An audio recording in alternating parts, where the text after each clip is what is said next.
Direct గా sweets, chocolates మానేయలేని వాళ్ళకి ఈ ట్రిక్స్ బాగా ఉపయోగపడిద్ది.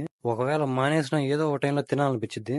ఇప్పుడు నాకు అట్లా అనిపించినప్పుడు నేనేం చేస్తా అనేది చెప్తాను. ఫస్ట్‌ది నాకు తినాలని లేదు. కానీ బాడీ స్వీట్స్ తినాలని చెప్పి కొంచెం కోరిక పుడుతుంది.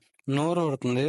ఇట్లా ఒక చిన్న కోరిక పుట్టిందనుకో, ఆ కోరిక నువ్వు సాటిస్ఫై చేయలేదనుకో, అదేదో ఒక పెద్ద కోరికలా మారి చీట్ మీల్ కోసం వెళ్తావు. డౌటే లేదు. అదే గనుక నువ్వు ఆ కోరికని సాటిస్ఫై చేసావనుకో, నీ బాడీ డిమాండ్ చేయదు.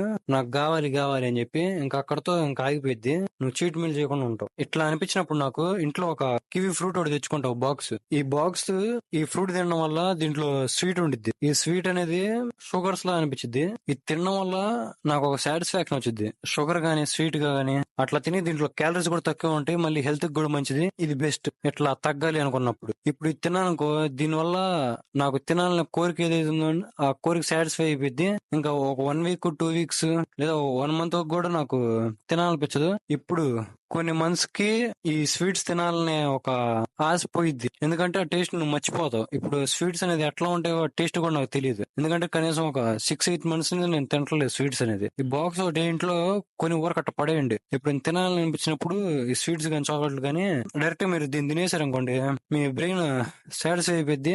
ఇంకా మీ డైట్ మీరు కంట్రోల్ చేసుకోగలరు. మీకు అనిపించినప్పుడు మాత్రమే తినండి. ఉంది అని చెప్పేసి దాన్ని మళ్ళీ తినమాకండి. ఇప్పుడు నేను బాక్స్ తీసుకెళ్తాను, అది నెల ఉండిద్దో 2 నెలలు ఉండిద్దో తెలియదు. నాకు తినాలనిపించినప్పుడు మాత్రమే తింటా. మిగిలిన మొత్తం మా ఇంట్లో వాళ్ళే తినేస్తారు.